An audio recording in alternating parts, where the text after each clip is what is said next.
안녕하세요. 자기주도력 발전소입니다. 지난 영상에서 아이의 선택권에 대한 말씀을 드렸는데요. 오늘은 초등학생이나 중학생들에게 적용해 볼 수 있는 선택을 연습할 수 있는 방법에 대해서 말씀드리겠습니다. 아이의 선택권이 자기주도력 측면에서 굉장히 중요하다는 말씀을 드렸는데요. 초등학생이나 중학생 정도가 되면 이것을 좀 더 강력한 방법으로 연습해 볼 수 있는 좋은 방법이 있습니다. 바로 학교 방과 후 수업을 선택하는 건데요.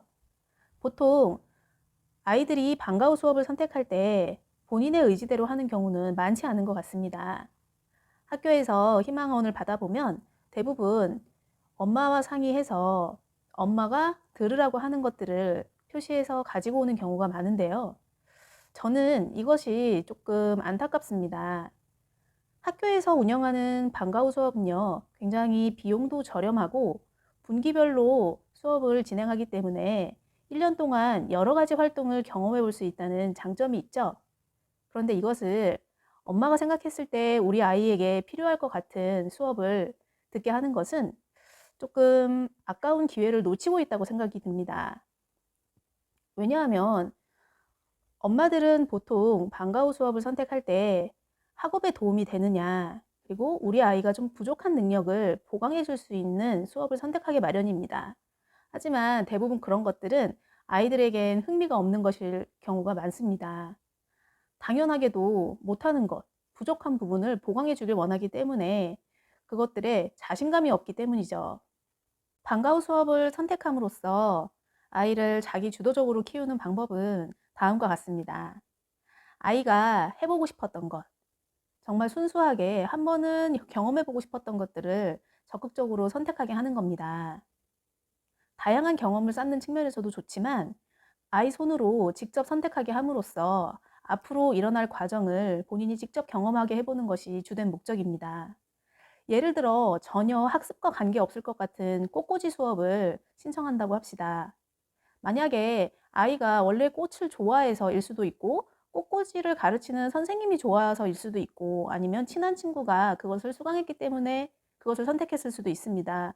여러 가지 이유로 아이는 그것을 선택했을 텐데 아이의 선택을 무시하지 마시고 왜 그런지 이유를 한번 들어보신 다음 적극적으로 지원을 해 주십시오. 아이는 꽃꽂이 수업을 들으면서 그날 엄마한테 그거에 관한 얘기를 할 수도 있고요. 물론 얘기를 안 한다면 엄마가 직접 물어볼 수도 있습니다. 오늘 꽃꽂이 수업은 어땠니? 너는 꽃을 볼 때 어떤 기분이 드니? 가볍게 중간중간 체크를 하면서 이 아이가 왜 꽃꽂이 수업을 선택했고, 그리고 꽃꽂이 수업을 진행하면서 아이가 느끼는 감정, 그리고 아이의 능력을 확인해 보시는 겁니다. 강의 말미가 되면 아이에게 한번 물어보세요. 다음 학기에도 신청을 할까? 이 과정이 가장 중요한 부분인데요. 본인이 그동안 들었던 수업을 쭉 되돌아볼 겁니다. 다음 학기에 또 수강을 할지 안 할지를 본인이 결정해야 된다고 생각하면 자신이 느꼈던 감정을 정리해보고 자기에게 필요한 수업인지 또는 재미가 있었는지 여러 가지 것들을 고려하게 됩니다. 바로 자기의 선택권이 책임감이 되는 순간입니다. 앞서 영상에서 선택권이 있는 사람이 책임감도 느낄 수 있게 된다고 했죠. 그래서 엄마가 선택한 것은 어디까지나 엄마 책임이라고 말씀드렸던 겁니다. 처음 시작이 아이 손에서 비롯됐기 때문에 끝맺음 또한 아이 손에서 이루어지게 됩니다. 이런 일련의 과정을 쭉 경험해 보는 것 자체가 자기 주도력을 배울 수 있는 방법이라고 생각합니다.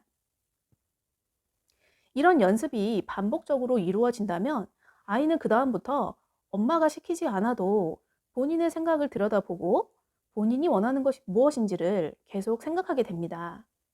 방과 후 수업을 신청할 수 있는 시즌이 오면 아이는 자기에 대해서 탐구하게 됩니다. 엄마들이 원하는 건 이런 거 아닌가요? 공부도 알아서 하고 자신의 진로도 알아서 척척 찾아가길 원하지만 자꾸만 엄마의 선택권을 강요하고 있진 않은지 다시 한번 뒤돌아보셔야 될 것 같습니다. 오늘은 방과 후 수업을 통한 선택의 힘으로 자기 주도력을 기르는 방법에 대해서 말씀드렸습니다. 감사합니다.